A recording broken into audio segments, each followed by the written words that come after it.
Oh ya, sebelum berlanjut, saya menganggap ada perlunya kamu tuh punya buku postmodernnya saya untuk uraian yang tentang fenomenologi dan beberapa hal lain di situ nanti. Pada punya nggak ya? Postmodern. Tapi kalau mau cari entah di Palasari ataupun di mana, itu Gamas misalnya kayak gitu, atau di mana? Satu lagi teh rumah buku. Itu kan suka ada diskon-diskonnya tuh. Postmodernisme yang saya punya tuh. Karena saya merasa perlu di situ ada uraian yang kemudian hari menjadi penting ketika saya menjelaskan fenomenologi, dan kita tahu hampir semua aliran filsafat masa kini itu sangat dipengaruhi oleh fenomenologi dari Husserl gitu. Dan di bagian situ saya kasih lihat bagaimana itu berpengaruh gitu. Selain dari Nietzsche. Oke, dan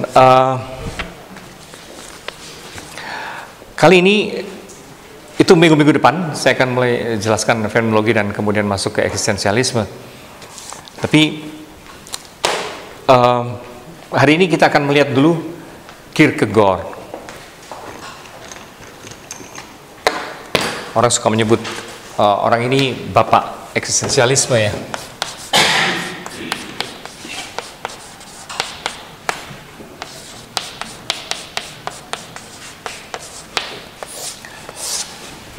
Jadi kita akan masuk di dalam aliran-aliran filsafat, dan mulai minggu depan, sesudah minggu depan, saya akan mulai bagi kalian masing-masing satu filsuf gitu ya, atau mungkin berdua ngeroyok satu filsuf gitu ya. Lantas presentasi karena supaya ada aktivitas mencari gitu ya. Dan seperti biasa dalam presentasi itu nanti saya bisa mengoreksi, bisa menambahi yang penting yang belum lengkap. Tapi untuk sementara ini saya sendiri masih menjelaskan. Kierkegaard itu kurang lebih ya itu abad ke-19 sih ya. Dia mengawali arah berfilsafat yang baru karena semacam menolak atau bereaksi terbalik atas Hegel gitu. Jadi ini pemikiran Kierkegaard itu mengkritik kritik atas Hegel.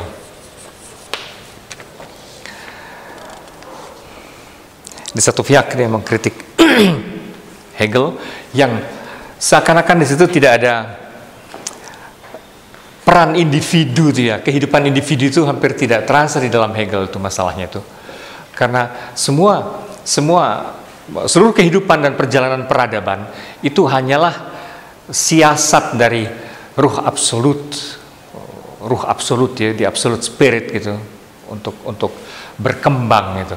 Sehingga individu dan individu, negara, orang besar semua itu hanyalah seakan-akan hanyalah siasat sang ruh universal besar itu untuk berkembang menemukan dirinya gitu ya, dalam Hegel. Nah, bagi Kierkegaard individu itu penting, hidup individu itu penting gitu. Jadi kalau bagi Hegel individu terabaikan.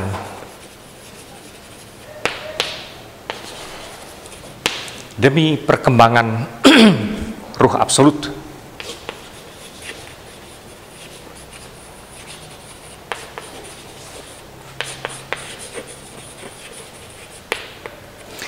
Jadi kita tahu bahwa seluruh alam semesta ini sebetulnya hanyalah pergerakan dari sang ruh ini. Evolusi diri sang ruh absolut ini kalau menurut Hegel. Gitu. The absolute spirit. Kebudayaan segala macam itu hanya rute perkembangan yang dipakai oleh ruh ini untuk menemukan dirinya. Dan memang abstrak dan sulit dibayangkan, tapi kurang lebih kalau mau disederhanakan kita bisa membayangkan ruh absolut itu seperti rasionalitas ya, tapi bukan rasionalitas manusia gitu kan ya. Rasionalitas seluruh alam semesta ini, rasionalitas kehidupan, kok agak susah membayangkannya, bahwa seluruh alam semesta ini sebetulnya rasional, tapi dia baru menyadari bahwa dia rasional itu melalui pertumbuhan peradaban gitu. Jadi misalnya dan rutenya selalu 3, perkembangan ruh absolut secara dialektis. Secara dialektis misalnya dia membuat perkembangan itu dari banyak sisi, banyak faset gitu. Salah satu contoh bagaimana si alam semesta ini, kehidupan ini menyadari rasionalitasnya sendiri melalui kebudayaan manusia. Misalnya awal-awalnya ruh absolut itu menyadari diri melalui seni gitu. Awalnya itu melalui seni. Di dalam seni misalnya mulai diintuisikan dan dibayangkan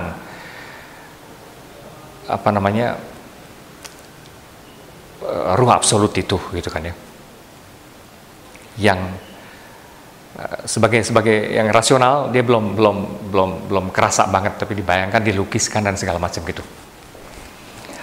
Lama-lama berkembang dalam peradaban itu dalam agama. Nah, dalam agama itu mulai dipersonifikasi, bukan sekedar dilukiskan, tapi dipersonifikasi. Sebut Tuhan lah, apalah gitu kan ya, si ruh absolut ini. Bukan sekedar dilukiskan, tapi mulai dipersonifikasi. Tapi dalam perkembangan selanjutnya, klimaks dari ini adalah dalam filsafat. Dalam filsafatlah si ruh absolut itu dinalarkan secara konseptual. Artinya ruh absolut yang rasional menyadari rasionalitasnya sendiri gitu, melalui nalar manusia dan melalui seluruh peradaban manusia. Lengkap, kira-kira lebih gitu caranya berpikir Hegel itu ya. Dialektika Hegel tuh, dan tapi dia bikin macam-macam lagi proses triadik seperti itu, bukan cuman seni, agama, filsafat. Dia bahkan seni sendiri bergeraknya tuh gimana gitu kan ya, itu juga secara triadik juga gitu nantinya tuh. Agama segala macam itu bergerak secara triadik juga sampai ke tingkat ini. Jadi masing-masing unsur itu juga berevolusi melalui triade, melalui pola dialektika 3 unsur. Oke, nah dalam seluruh proses ini, kembali ke sini, dalam seluruh proses perkembangan ruh absolut itu, individu nyaris sebagai individu gitu kan, itu nggak direken, nggak penting hidup manusia per individu itu nggak penting. Nah, Kierkegaard mengkritik itu. Karena jadi dia mengkritik Hegel. Bagi Kierkegaard nanti individu itu penting. Bahkan filsafat itu mesti filsafat mengenai hidup individu.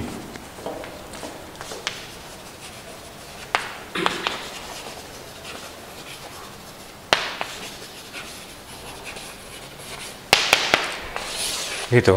Penting kehidupan individual yang konkret bahkan. Kehidupan individual yang konkret itu penting.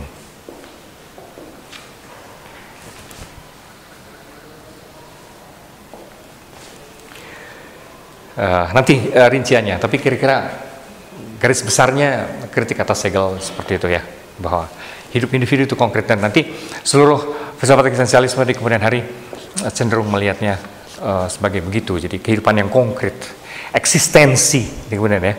Eksistensi itu kehidupan individu yang konkret itu yang penting, bukan ruh abstrak yang apa disebutnya impersonal ya, atau impersonal yang bukan manusia gitu kan. Dan manusia cuma numpang lewat doang, sarana untuk lewatnya sih itu, ya masa sih gitu.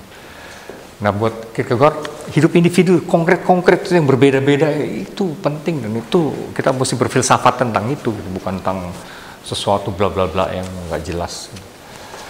Nah itu hidup individu itu penting, dan konteks yang lain lagi adalah yang kedua, ini sebagai latar belakang saja dulu, juga kritik atas masyarakat industri ya.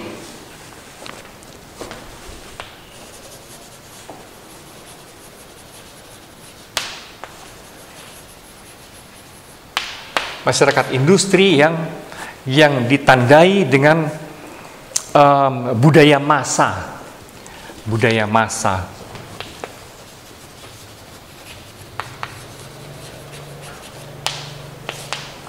Ditandai dengan budaya massa.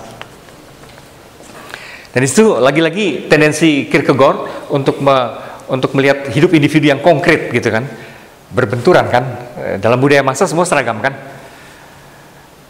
semua berpikir sama, dan sekarang kan makin terasa lagi. Memang ini tema yang sudah dalam sosiologi, dalam filsafat sudah hampir lewat, tapi sebagai tren. Tapi sebagai fakta, justru sekarang semakin menjadi-jadi dong. Apa namanya, masyarakat massal itu, gitu kan. Satu muncul iPad, semua pakai iPad. Satu BB, semua BB, gitu kan ya. Dan pusat kehidupan dan rekreasi sekarang di mana, di mall, ya semua juga ke mall gitu ya. Gitu. Justru sekarang ini mengklimaks sih sebenarnya. Meskipun sebagai tren isu sudah lewat, tapi waktu itu masih pagi-pagi sekali gitu ya. Di akhir abad 19, Kierkegaard sudah, dan kaum eksistensialis umumnya sudah mengkritik masifikasi individu itu ya, kehidupan individu dibikin massal, penyeragaman. Budaya massa itu yang membuat individu terasing dan seperti bukan dirinya sendiri gitu. Kira-kira langgam dasarnya atau awal-awal dasar berpikirnya Kierkegaard itu seperti itu, kritik atas Hegel, tapi sekaligus juga kritik atas masyarakat industri yang memunculkan proses masifikasi atau homogenisasi yang impersonal juga. Jadi Hegel itu impersonal, ini juga sama, impersonal. Dua-duanya itu tendensi yang mengabaikan personal, hal yang personal, kehidupan yang pribadi.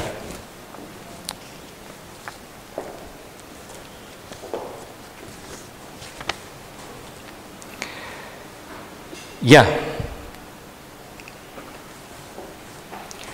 jadi khususnya mengenai ini, kita masuk lebih detail lagi, terutama yang mengenai ininya ya, mengenai kritik atas budaya massa ini. Ini kebudayaan masyarakat industri itu dikelola oleh pola produksi dan konsumsi.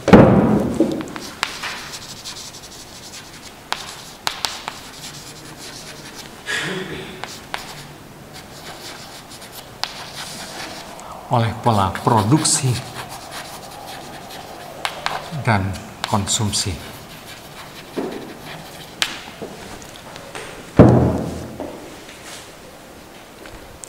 Yang sifatnya sebetulnya impersonal.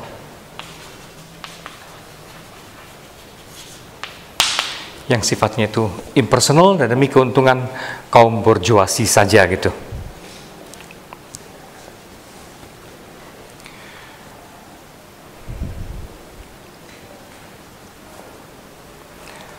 Produksi, konsumsi dan impersonal, dan katakanlah dilegitimasi oleh budaya ilmiah. Itu yang menarik, dilegitimasi oleh budaya ilmiah gitu.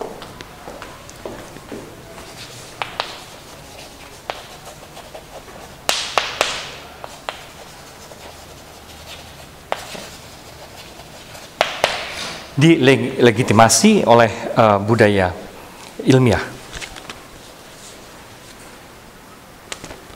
Kenapa dilegitimasi oleh budaya ilmiah?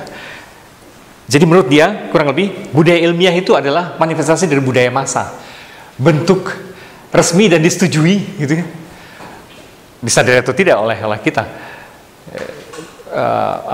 Dari budaya massa. Budaya ilmiah itu budaya massa. Menurut dia,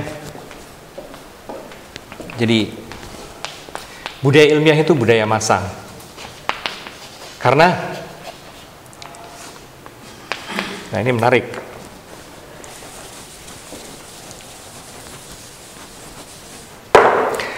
Karena di situ kebenaran itu kan mesti sesuatu yang objektif. Kebenaran itu mesti sesuatu yang objektif, dan objektif itu apa? Itu kan pendapat umum. Itu disetujui umum. Itu kan konsensus umum. Objektivitas itu. Dalam budaya ilmiah, beberapa karakternya, misalnya kebenaran adalah konsensus bersama. Konsensus bersama, karena itu bisa dianggap sebagai objektif, gitu kan ya?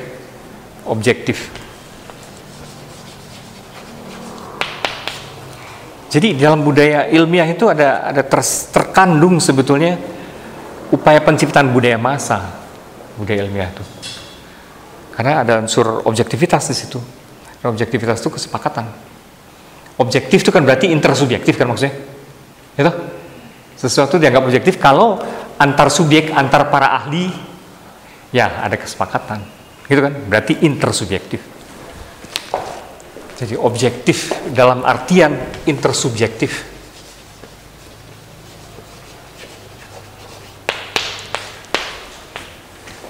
Itu pun sudah mulai ada ciri massal di situ. Dan di situ celakanya dalam masyarakat industri maupun ilmiah seperti ini, budaya massa itu semakin gampang disetir dan dimobilisasi, terutama oleh dalam masyarakat industri dan ilmiah. Budaya massa itu public opinion itu kan gampang dibentuk oleh terutama kapitalis itu apa bentuk konkretnya? Penguasa apa gitu? Apa? Itu semua abstrak, itu tipikal kamu orang filsafat tuh. Tapi dia bergerak lewat apa? Orang filsafat tuh mesti ditarik ke bumi gitu. Caranya bentuk konkretnya tuh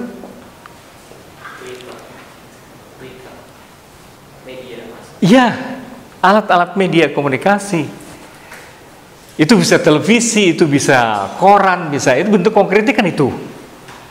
Memang betul kapitalis, dan itu bisa siapa saja yang pemilik jejaring itu ya. Nah itu tapi dia bergerak persis melalui media-media massa yang biasa aja, televisi, itu radio, itu televisi sekarang yang paling kuat, tapi juga internet ya. Nah gitu. Jadi di sini yang menjadi penting dan semacam aliansi antara dunia iptek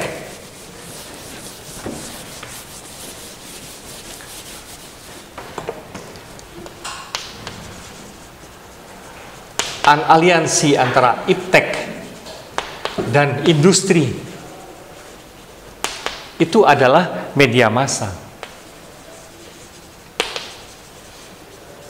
Dan media massa inilah yang memanipulasi dan memobilisasi pendapat umum atau konsensus bersama tadi yang di sini.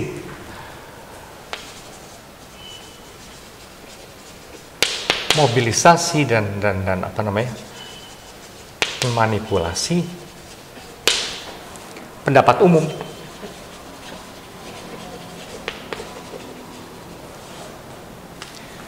Atau konsensus bersama kalau kita pakai istilah yang di atas tadi, pendapat umum atau konsensus bersama.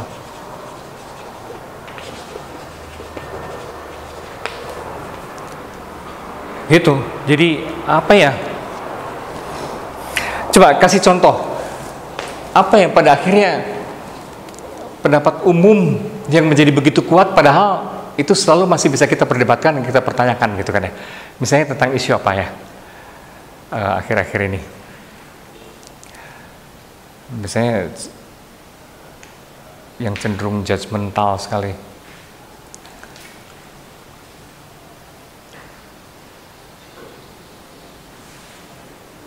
Taruhlah misalnya, nanti kamu sambil mikir ya, isu siapa sih orang yang apa namanya ateis Minang itu, pernah baca? Kamu Facebookan kan? Kamu nggak perhatiin itu apa namanya? Karena ada orang yang mencanangkan diri. Pernah dengar ateis Indonesia kan? Ada anak-anak muda yang berkelompok lantas apa namanya berkomunikasi lewat Facebook, lewat Twitter, segala macam, yang menamakan diri ateis Indonesia. Nah, terus ada juga yang lebih spesifik lagi ateis Minang gitu. Ada seorang dari Minang yang Muslim tapi seperti mengkritik agama. Sebenarnya secara umum pokoknya Allah tidak ada gitu ya di statusnya, Allah tidak ada. Tapi kemudian ditanggapi oleh macam-macam pihak sehingga beredar menjadi isu publik. Alhasil dong gitu ya, jadi gebugin gitu. Lo ini isu lo gimana sih lo sampai abai begitu? Para rahib ini gimana? Nah gitu ya, digebugin, akhirnya sampai ke pengadilan. Itu menjadi kontroversi. Sebetulnya itu bisa diadili atau tidak sih, gitu kan ya? Tapi kan pendapat umum kesannya bahkan sebelum apa-apa juga udah image-nya tuh orang ini menghujat agama, kayak gitu loh, menghujat agama. Nah ini tuh bener nggak sih, kan itu questionable dong, itu bisa diperdebatkan dong, ini menghujat agama tuh tidak, gitu kan ya. Dan kita bisa berdebat panjang sekali mengenai itu, gitu kan. Masa sih omongan kayak gini, dan yang jelas perlu digebugin nggak sih, itu masalahnya itu. Perlu digebugin dan perlu diadili apa enggak gitu misalnya. Itu kan nggak bisa enak aja hitam putih gitu loh. Cuman susahnya kalau masyarakat ya yang apa boleh buat memang cara mikirnya juga di Indonesia itu kan kayak gitu. Kalau nyangkut agama terus mulai jadi aneh gitu kan. Nah, sudah menjudge bahwa itu menghujat agama gitu. Itu pendapat umum. Itu katakanlah di situ kebenaran konsensual objektif. Persis itu yang bikin Kierkegaard itu enak. Karena pendapat massa itu seringkali ngaco gitu loh. Tapi kalau objektivitas itu berarti kesepakatan kayak gitu, ya gimana ya? Pendapat massa itu seringkali ngawur. Udah gitu kompor-komporin sama media massa gitu kan. Wah, itu jadi bisa benar-benar menjadi aneh. Yang namanya objektif itu menjadi aneh gitu loh. Pengalaman seperti itu yang dialami oleh Kierkegaard, bahwa wah ini kok kayak jadi tirani massa gitu ya. Jadi kayak tirani massa nih gimana sih ceritanya? Itu. Maka terutama ini tendensi ini bisa sangat manipulatif. Kalau untuk Kierkegaard ini bisa tampak manipulatif ya. Karena kesepakatan kelompok segala macam itu seringkali gampang sekali saya misalnya satu heran sekali, misalnya kasusnya Apriani ini yang nabrak 9 orang itu. Wah, bahwa itu orang mesti ambil pelajaran karena apa sih, zat adiktif, psikotropika dan segala macam itu fine. Tapi kalau terus setiap hari dipanjang-panjang ya, segala hal sampai dites psikologis, udah jelas ya orang yang sakau ya mau apa lagi, tentu tidak normal lagi gitu ya. Apa so what gitu, pakai tes personality lah segala macam. Kenapa itu dipanjang-panjang terus dan dicari apapun. Jadi susahnya tuh dunia media itu kan gitu. Kalau ada yang, nah ini sensasional, nah ini menggemparkan, itu akan terus diulur gitu ya, diulur terus, perlu nggak perlu. Tapi itu kan apa ya, si orang itu sendiri hancur tanpa perlu gitu kan ya. Dan kita juga disuguhin apa yang ada banyak isu lain yang penting yang bisa dibahas gitu ya. nggak mesti terus-menerus itu terus gitu ya. Kayak gitu-gitu. Jadi seringkali buat saya juga memang betul media massa nggak jelas ya setelah arahnya tuh apa, sensibilitasnya untuk melihat mana ini penting, mana tidak penting untuk di blow up. Itu seringkali pokoknya yang seru aja gitu kan ya. Yang seru aja dipanjang-panjangin. Gitu. Persis seperti kasus dulu apa videonya siapa? Ariel dan itu Luna Maya.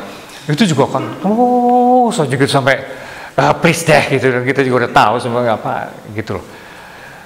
Nah, kayak gitu. Dalam arti itu tuh manipulatif, lebay dan apa sih nggak penting gitu. Nah, lebih parah lagi kalau untuk Kierkegaard, dia bukan cuma manipulatif tapi juga budaya massa itu melahirkan demoralisasi.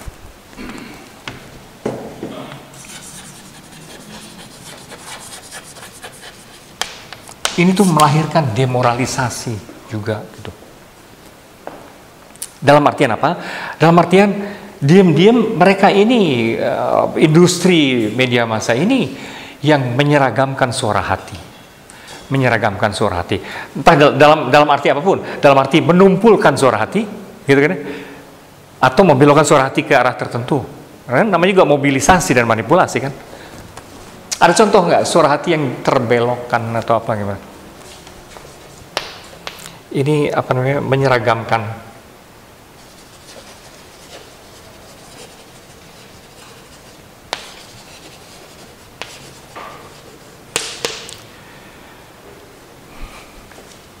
Menyeragamkan suara hati.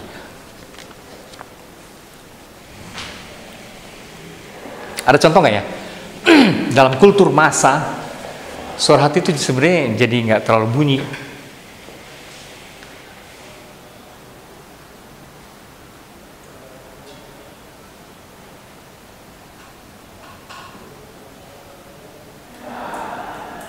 Contohnya gini, kalau dalam tontonan-tontonan ya sekarang, kan sekarang lagi musim ya tontonan-tontonan yang spektakuler,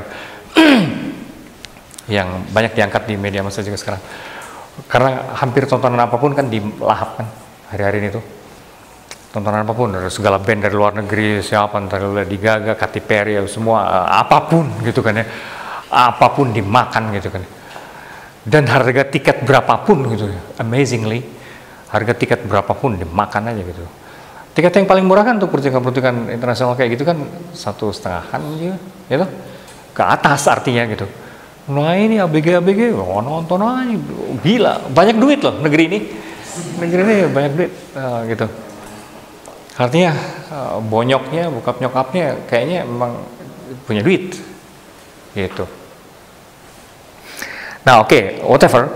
Nah misalnya dalam tontonan kayak gitu, kebayang nggak? Tapi ini juga ini ilustrasi dari Kierkegaard sendiri juga. Dalam suatu tontonan massal kayak gitu, tiba-tiba misalnya ada satu orang yang menghalangi pandangan gitu kan ya. Tiba-tiba berdiri, semua duduk gitu kan lagi menikmati.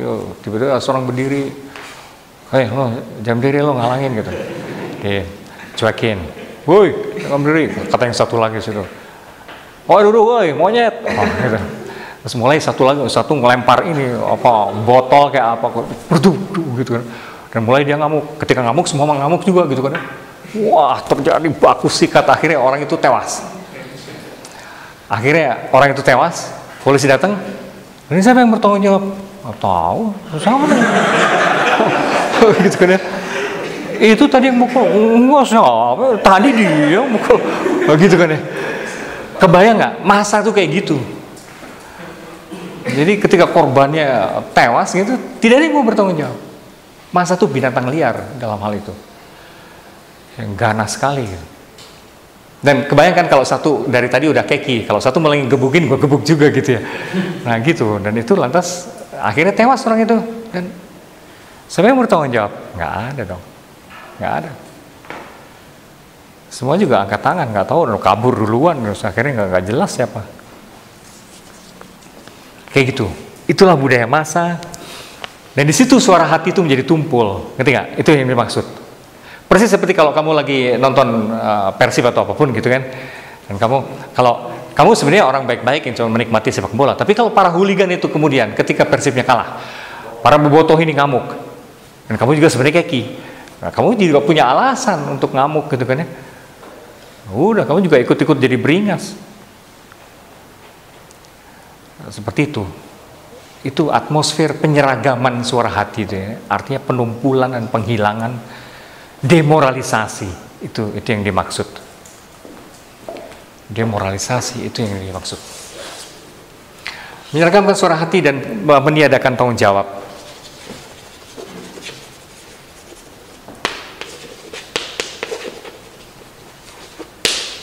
Kultur massa itu menghilangkan suara hati dan meniadakan tanggung jawab.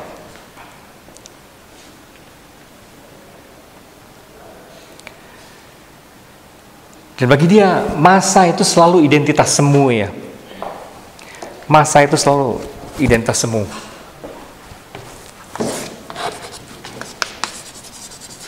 Tapi sangat menggoda gitu.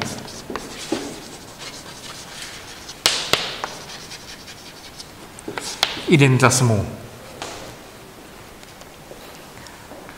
Dalam arti apa? Dalam budaya massa, kamu seperti menjadi bagian dari keseluruhan, dan itu selalu menyenangkan ya. Kamu kan sebetulnya kalau sendirian selalu ada obsesi ya siapa sih gue gitu. Tapi kalau jadi bagian dari kelompok itu kan wah gimana kan. Kalau kelompok itu beringas, kamu juga jadi jagoan gitu. Ikut-ikut. Dan itu yang terjadi ketika kalau bobotoh hooligan itu di jalanan gitu kan ya, naik motor dengan bendera segala macam. Itu kan orang culun bloon pun jadi gagah sekali gitu kan ya. Jadi gagah sekali. Dan ketika yang lain mengobrol, minggir anjing, itu dia juga jadi bisa gitu, minggir anjing, itu power, itu tiba-tiba jadi punya power gitu. Kebayang kan? Kebayang. Jadi ketika individu itu helpless dan sebenarnya nggak punya power apapun, dalam kerumunan kamu diberi kesan as if seakan-akan kamu bagian dari kelompok yang powerful gitu. Itu psikologi massa yang berbahaya sekali, karena massa identitas semu dalam artian kamu diberi kesan kamu adalah segalanya, padahal sebenarnya kamu bukan siapa-siapa gitu. Massa namanya juga massa, you're nothing sebetulnya di situ gitu. Begitu kamu sendirian, kamu juga bukan siapa-siapa. Jadi kesan seolah kita adalah segalanya, padahal di dalam kerumunan itu kamu bukan siapa-siapa gitu.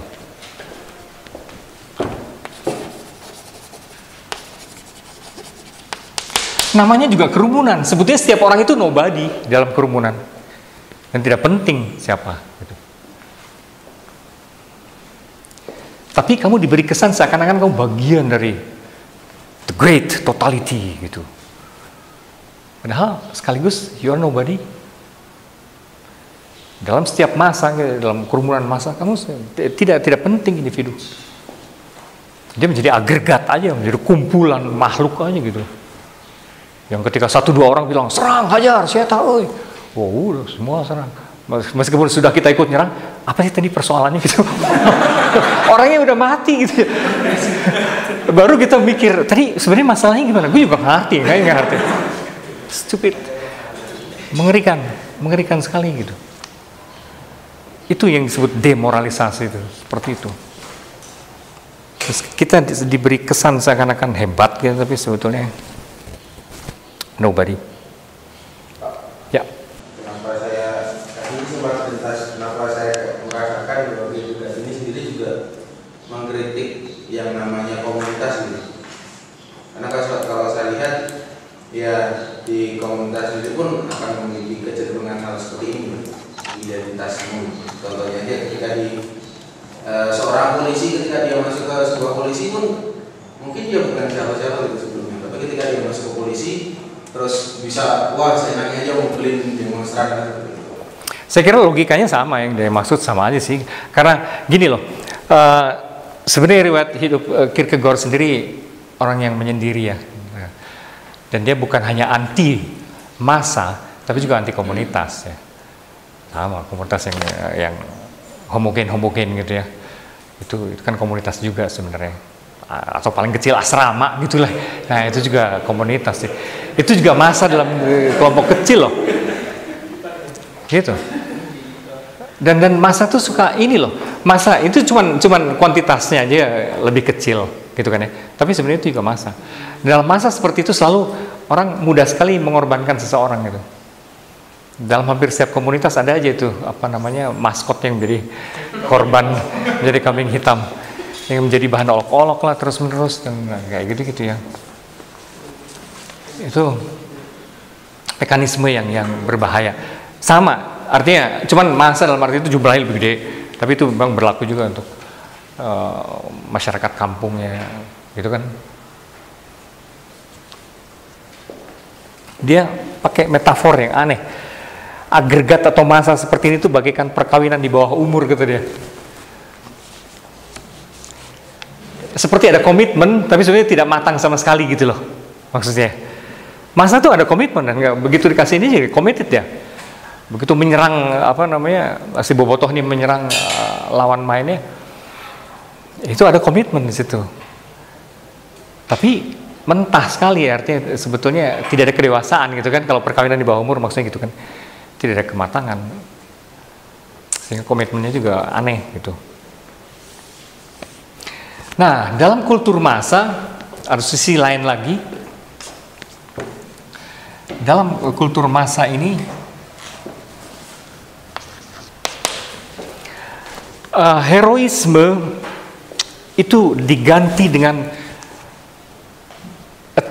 achievement populer. Heroisme moral diganti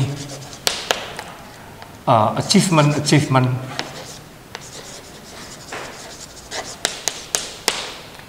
populer.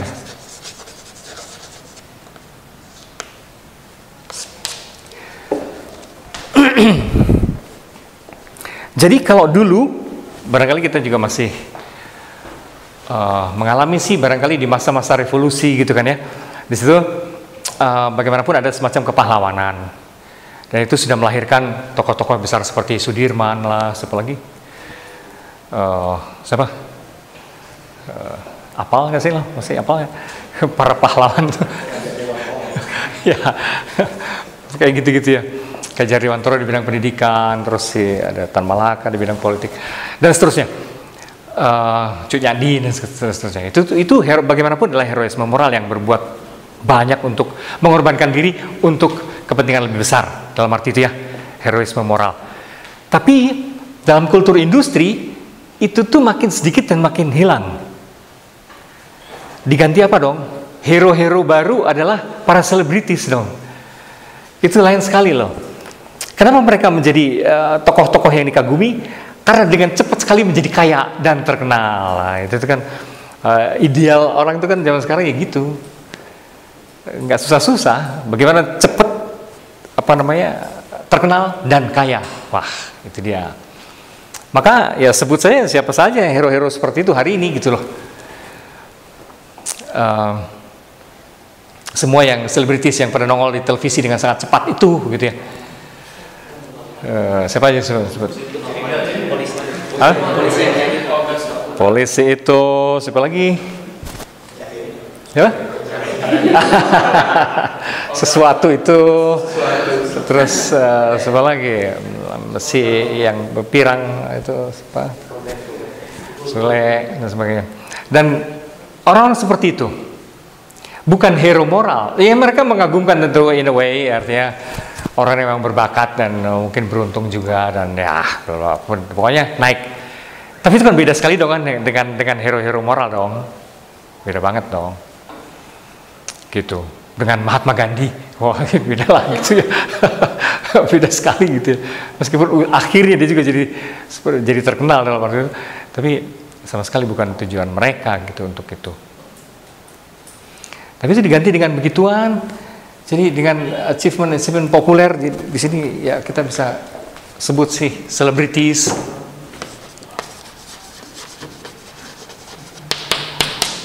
Atau kalau bukan selebritis, pemecahan rekor-rekor ala ini loh, ala Muri ataupun ala Guinness.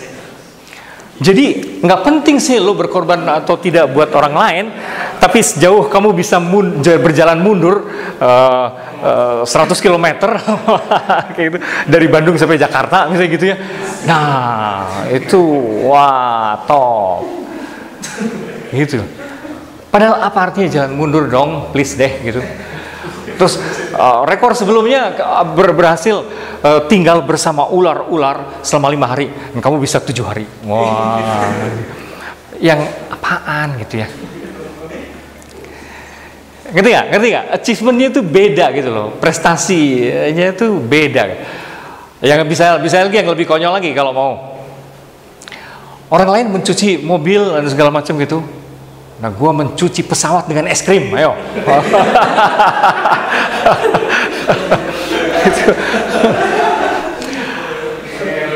gitu. Terus atau bikin apa yang pizza kayak segede lapangan apa lagi gitu. Nah gitu. Itu tuh kan apa sih sebenarnya kayak gitu tuh kan ya. Saya juga nggak terlalu ngerti sih. Kalau memang itu mau gini loh, bagi saya prestasi-prestasi besaran aneh macam itu tuh hanya terutama menarik untuk bangsa-bangsa yang minder ya. Bangsa-bangsa yang minder, bangsa yang kurang harga diri, tapi terus menaikkan harga dirinya dengan cara aneh-aneh seperti itu gitu ya. Yang aduh ilusi yang menurut saya sih, sorry ya, nggak berguna, yang rada bodoh juga. Yang menarik misalnya kalau untuk saya daripada untuk bangsa yang lagi membangun kayak gini ya, daripada berlomba-lomba bikin rekor-rekor seperti itu, mendingan kayak yang dilakukan oleh Spanyol dan beberapa negara lain di Eropa. Itu menarik sekali. Bikinnya sayembara temuan yang efisien, yang meningkatkan siapapun boleh. Hadiahnya gede banget. Bisa ratusan juta kalau untuk kelas dalam rupiah gitu ya, bisa ratusan juta. Kedua, itunya dibantu, dipercanggih dan dipatenkan si temuannya itu. Artinya dari situ pun dia dapat royalti selanjutnya kan, kalau dia pakai di industri. Nah itu lucu-lucu dan setiap tahun, waduh perlombaan itu seru dan menurut saya itu pintar. Jadi ya sederhana cara mengambil buah dalam semenit langsung dapat 5 biji, gitu kan, pakai alat yang sederhana tapi logikanya pintar gitu, tercatat gitu, dalam semenit bisa 10 biji atau nah gitu. Nah itu lantas di Jepang juga ada begituan itu, apa namanya, alat-alat aneh yang pokoknya temuan-temuan baru yang tadinya nggak kepikir. Cara mengepel dalam 1 detik sekian meter gitu kan ya, gimana caranya? Temuan-temuan baru seperti itu. Nah itu tuh kalau brilian dan kalau nemu dapat ratusan juta dan dapat dipatenkan. Menurut saya itu yang harus dilakukan bangsa ini. Bukannya rekor-rekor gombal yang apa bikin Indomie sekian apa namanya. Itu. Ngerti ya? Buat saya itu lebih menarik untuk bangsa-bangsa yang minder, yang butuh besaran semu ya, apa sih? Nggak penting sebenarnya kayak gitu. Ya, jadi termasuk di sini rekor.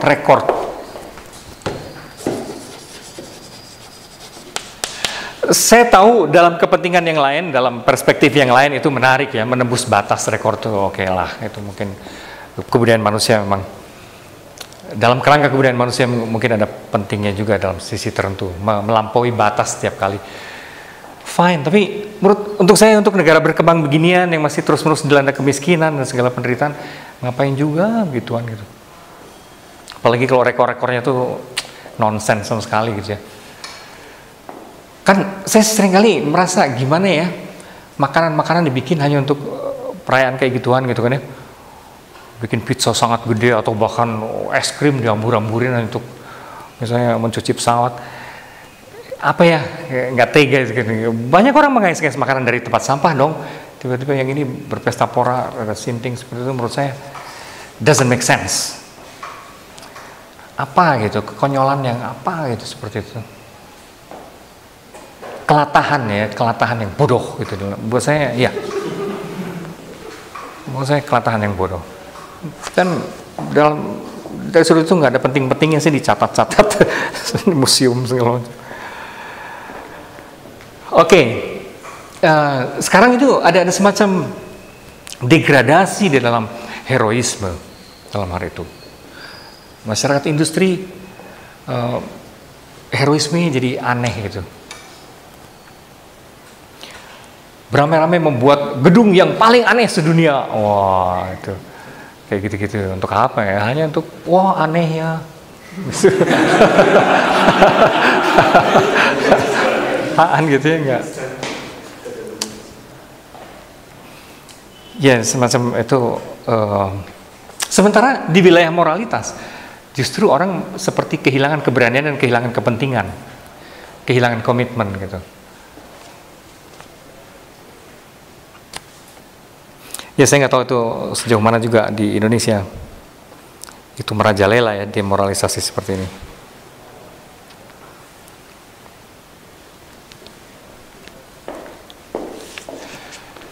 Oke, nah maka yang penting bagi Kierkegaard adalah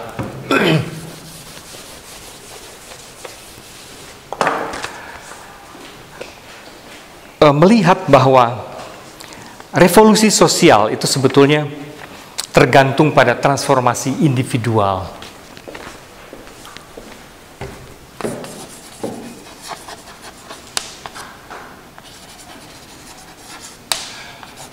Jadi revolusi sosial itu bukan soal memobilisasi massa.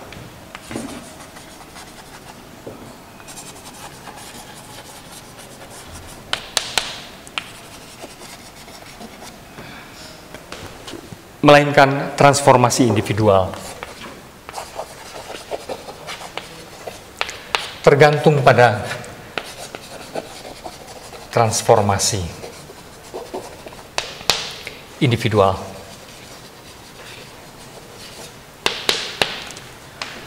Tergantung pada transformasi individual.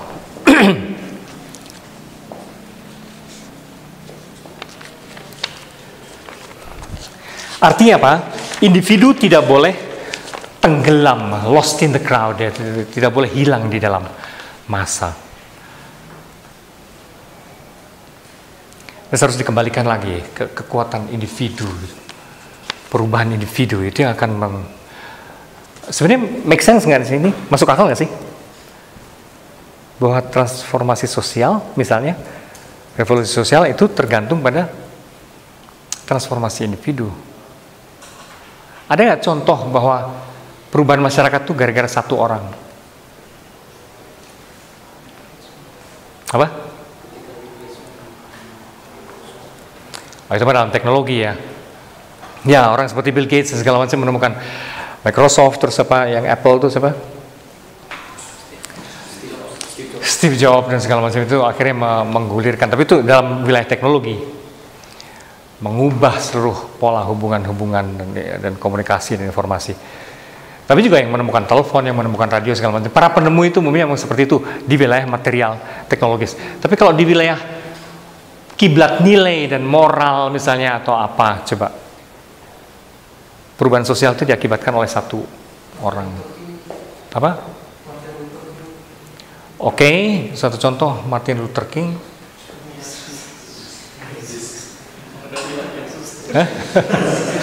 Loh, benar. Sebetulnya nabi-nabi besar itu adalah contoh yang paling tepat dan itu paling spektakuler ya. Saya kira nabi-nabi besar itu paling spektakuler dong. Bagaimana satu orang yang bernama Nabi Muhammad, yang bernama Yesus, yang bernama siapa lagi? Siddhartha, kayak gitu-gitu. Satu orang, itu transformasi diri satu orang. Itu pencerahan satu orang. Tapi tiba-tiba melahirkan gelombang kisaran yang bergenerasi-generasi sampai hari ini. Jadi yang paling spektakuler saya kira memang agama-agama besar itu. Saya kira tidak ada partai politik atau ideologi atau apapun yang melebihi agama-agama dong di dunia ini, gitu. Yang pengikutnya paling besar itu gimana pun adalah agama-agama itu. Dan itu gimana coba? Awalnya cuma satu orang. Itu kan satu orang yang ditentang-tentang biasanya kan. Para nabi itu awal-awalnya kan juga di negeri sendiri kan biasanya dicaci maki dan tidak diterima. Tapi bagaimana akhirnya itu menjadi gelombang yang raksasa sekali. Itu hampir semua agama besar seperti itu. Dan itu revolusi sosial. Dan itu dimulai dari transformasi individual. Nah ini saya kira perlu diingatkan kembali di dalam masyarakat yang begitu massal kayak sekarang gitu. Bahwa peran individu itu jangan disepelekan loh. Jangan disepelekan peran individu itu. Bisa sangat powerful. Nah di luar para nabi yang melahirkan agama, tentu para filosof ya. Yang mengubah cara berpikir manusia dari zaman ke zaman. Ya, hampir semua filsuf besar ya seperti itulah. Tadinya seorang Plato, tadi bahkan lebih lagi mbahnya Sokrates. Tadinya Sokrates, lantas Plato, lantas Aristoteles. Itu melahirkan tradisi besar filsafat. Ya, praktis para filsuf barat sesudahnya ya, mengikuti dalam arus gelombang ini. Seperti itu. Bagaimana seorang Nietzsche yang dalam baru setelah 100 tahun gitu. Seorang Nietzsche baru setelah di abad itu sendiri tidak dimengerti orang. Dan dia sedemikian sampai depresi dan ya akhirnya mati karena berbagai penyakit yang memang stressful. Tapi 100 tahun kemudian ternyata pemikiran dia melahirkan gelombang raksasa yang disebut postmodernisme. Itu tadinya dari satu orang yang dianggap gila gitu loh. Sakit jiwa dan gila. Tiba-tiba melahirkan gelombang raksasa postmodernisme. 100 tahun kemudian. Nah, kayak gitu-gitu loh. Itu bagaimanapun adalah revolusi sosial yang muncul dari transformasi individual.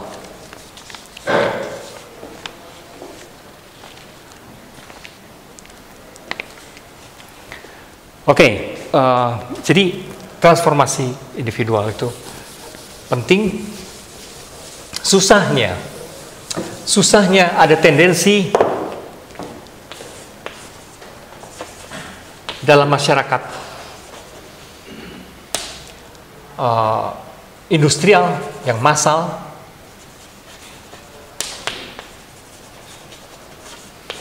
ada gejala bahwa individu itu tidak mempunyai nyali karena udah terbiasa semuanya dibentuk oleh tren umum gitu kan ya. Ada kecenderungan bahwa individu itu tidak punya keberanian dan cenderung lebih suka anonim sih, berlindung di balik pendapat umum. Individu lebih suka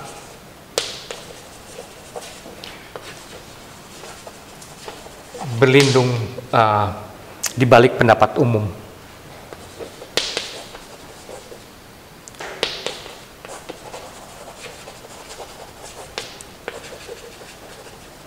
Gitu. Dan menjadi anonim aja.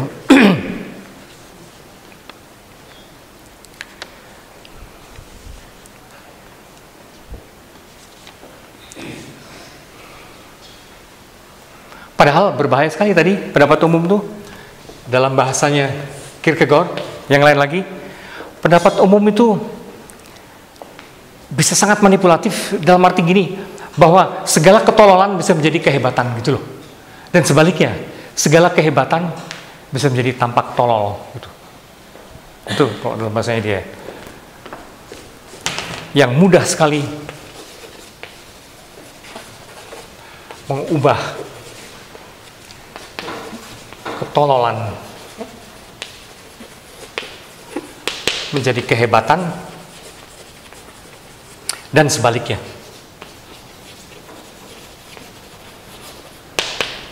Dan sebaliknya.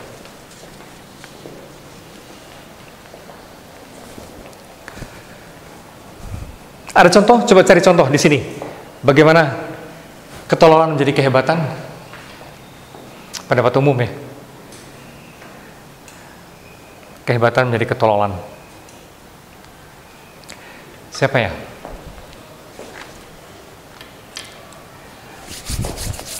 Atau kalau kamu ingat ada tokoh masyarakat siapa gitu yang sebetulnya penting tapi menjadi tampak bodoh gitu, yang jadi korban. Mungkin lebih banyak di Orde Baru kali ya. Siapa coba? Sebut.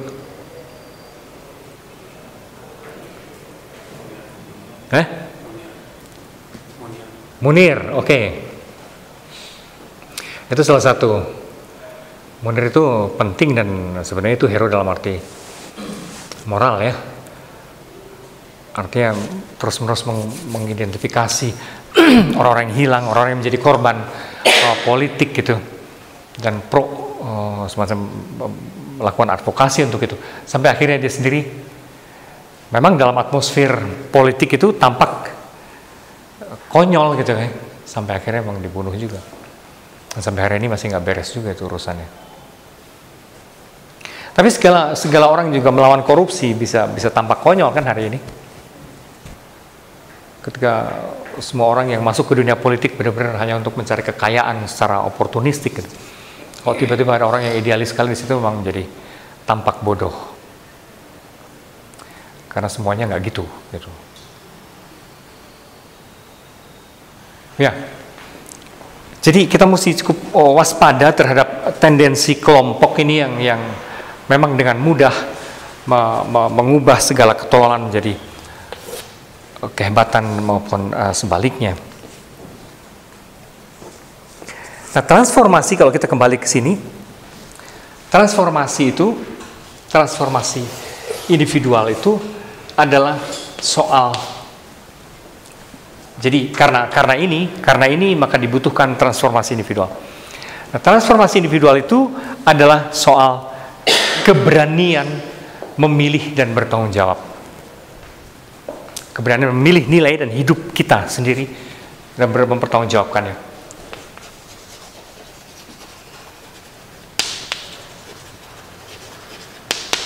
Memilih dan bertanggung jawab. Bertanggung jawab atas pilihan itu.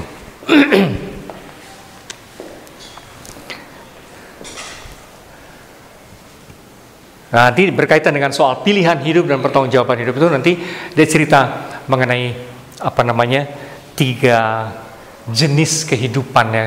Kadang-kadang bisa juga dilihat sebagai 3 tahap kehidupan, tapi bisa juga tidak dilihat sebagai tahap sebenarnya, tapi itu mah jenis aja. Ada 3 jenis cara orang menghayati hidup. Tapi bisa juga dilihat sebagai 3 tahap karena yang satu bisa lebih matang daripada yang lainnya dalam rangka belajar bertanggung jawab itu. Oke, semua kritik ini ada di dalam karya-karya dia yang berjudul The Works of Love ya.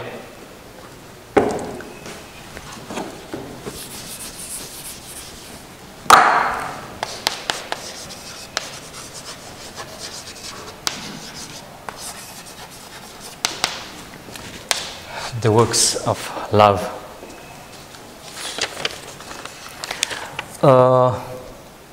Kadang-kadang juga disebut semacam komunis manifesto ya, karena melawan kapitalisme, kultur kapitalistik yang massal. Tapi The Works of Love ini semua tekanan atas pentingnya keberanian individu menjadi manusia yang tidak biasa. Keberanian individu menjadi manusia yang tidak biasa, tidak massal. Ini dalam The Works of Love. Nah, dalam karya dia yang lain, Stages of Life's Way, The Stages on Life's Way, di situ dia mulai cerita mengenai ini, keberanian memilih dan bertanggung jawab.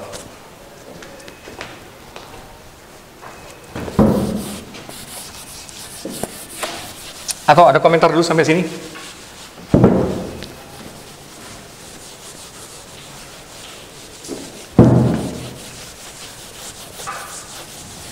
Ya. Ini mengenai transformasi individu itu kan menghasilkan proses itu kan, contohnya seperti Martin Luther King, terus ada Muhammad Gandhi. Tapi apakah akan ada kecenderungan gitu ketika transformasi individual itu malah justru menciptakan sebuah kebudayaan massa yang baru lagi. Contohnya misalkan ketika ada orang yang transformasi individual sama suatu agama, tetapi ketika ada budaya orang-orang yang mengikuti dia itu cenderung menggunakan ide-ide dari individu itu malah menjadi sebuah alat bagi orang untuk membentuk kekuatan yang massal. Ya, maka ini suatu proses yang terus-menerus harus itu benar sekali. Jadi kalau tadi contohnya tadi agama atau segala macam itu yang paling spektakuler hari ini. Bagaimana inspirasi dari para nabi yang sebetulnya individu melahirkan tindakan-tindakan massal atas nama agama ya, yang destruktif, yang sebetulnya juga sama aja sih, bukan cuma masalah industri gitu ya, masalah agama juga sama berbahayanya. Di mana ada massa, sebetulnya selalu modelnya begini. Maka selalu dibutuhkan kembali reflektivitas individu untuk yang disebut apa? Selalu diperlukan renaissance of personal integrity.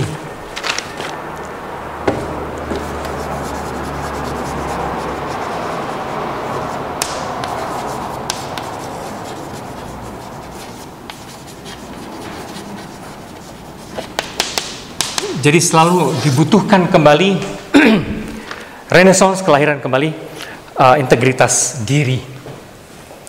Itu semacam tugas kehidupannya.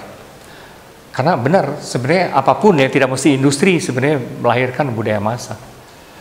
Dan di Indonesia saya kira malah agama ini yang melahirkan kecenderungan massal yang mengerikan sebenarnya. Di mana di situ individu hampir nggak pernah mikir loh. Individu hampir nggak pernah mikir. Ya itu proses ketika satu orang mulai ngegebugin dan bilang menghujat agama, semua gitu. Tanpa pikiran sama sekali. Hati-hati juga loh, kalian ini yang penghasut massa ini kalian. Dan pengendali massa gini. Ini hati-hati ya.